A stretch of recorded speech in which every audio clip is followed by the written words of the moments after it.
पुराणों के अनुसार कहा जाता है कि जब जातक दुश्मनों से घिरा हो तब विपरीत परिस्थिति में भी विजया एकादशी के व्रत से जीत सुनिश्चित की जा सकती है। एक बार धर्मराज युधिष्ठिर श्री कृष्ण से बोले, हे जनार्दन, फाल्गुन मास के कृष्ण पक्ष की एकादशी का क्या नाम है तथा उसकी विधि क्या है? कृपा करके आप मुझे बताइए। श्री भगवान बोले, हे राजन, फाल्गुन मास के कृष्ण पक्ष की एकादशी का नाम विजया एकादशी है। इसके व्रत के प्रभाव से मनुष्य को विजय प्राप्त होती है। ये सब व्रतों से उत्तम व्रत है। इस विजया एकादशी के महात्म्य के श्रवण व पठन से समस्त पाप नष्ट हो जाते हैं। एक समय देवर्षि नारद जी ने जगत पिता ब्रह्मा जी से कहा, महाराज, आप मुझसे फाल्गुन मास के कृष्ण पक्ष की एकादशी का विधान कहिए। ब्रह्मा जी कहने लगे कि हे नारद, विजया एकादशी का व्रत सब पापों को नाश करने वाला है। इस विजया एकादशी की विधि मैंने आज तक किसी से भी नहीं कही। ये समस्त मनुष्यों को विजय प्रदान करती है। त्रेता युग में मर्यादा पुरुषोत्तम श्री रामचंद्र जी को जब 14 वर्ष का वनवास हुआ था, तब वे श्री लक्ष्मण तथा सीताजी सहित पंचवटी में निवास करने लगे। वहां पर दुष्ट रावण ने जब सीताजी का हरण किया, तब इस समाचार से श्री रामचंद्र जी तथा लक्ष्मण अत्यंत व्याकुल हुए और सीताजी की खोज में चल दिए। घूमते घूमते जब वे मरणासन जटायु के पास पहुंचे तो जटायु उन्हें सीताजी का वृतांत सुनाकर स्वर्गलोक चला गया।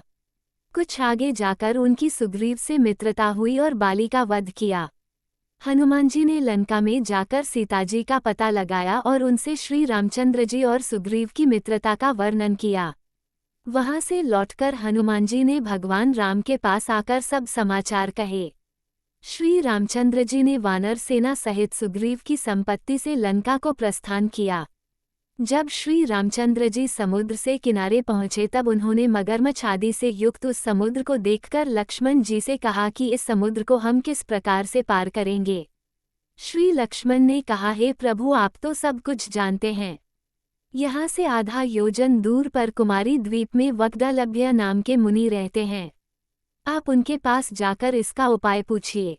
लक्ष्मण जी के इस प्रकार के वचन सुनकर श्री रामचंद्र जी वक्दलभ्य ऋषि के पास गए और उनको प्रणाम करके बैठ गए। मुनि ने भी उनको मनुष्य रूप धारण किए हुए पुराण पुरुषोत्तम समझकर उनसे पूछा कि हे राम, आपका आना कैसे हुआ? रामचंद्र जी कहने लगे कि हे मुनीश्वर, मैं अपनी सेना सहित यहाँ आया हूँ और राक्षसों को जीतने के लिए लंका जा रहा हूँ। आप कृपा करके समुद्र पार करने का कोई उपाय बतलाए। वक्दलभ्य ऋषि बोले कि हे राम, फाल्गुन मास के कृष्ण पक्ष की एकादशी का उत्तम व्रत करने से निश्चय ही आपकी विजय होगी, साथ ही आप समुद्र भी अवश्य पार कर लेंगे। इस व्रत की विधि यह है कि दशमी के दिन स्वर्ण, चांदी, तांबा या मिट्टी का एक घड़ा लें। उस घड़े को जल से भरकर तथा 5 पल्लव रख वेदिका पर स्थापित करें। उस घड़े के नीचे सतनजा और ऊपर जौ रखें। उस पर श्रीनारायण भगवान की स्वर्ण की मूर्ति स्थापित करें। एकादशी के दिन स्नानादि से निवृत्त होकर धूप, दीप, नैवेद्य, नारियल आदि से भगवान की पूजा करें। तत्पश्चात घड़े के सामने बैठकर दिन व्यतीत करें और रात्रि को भी उसी प्रकार बैठे रहकर जागरण करें।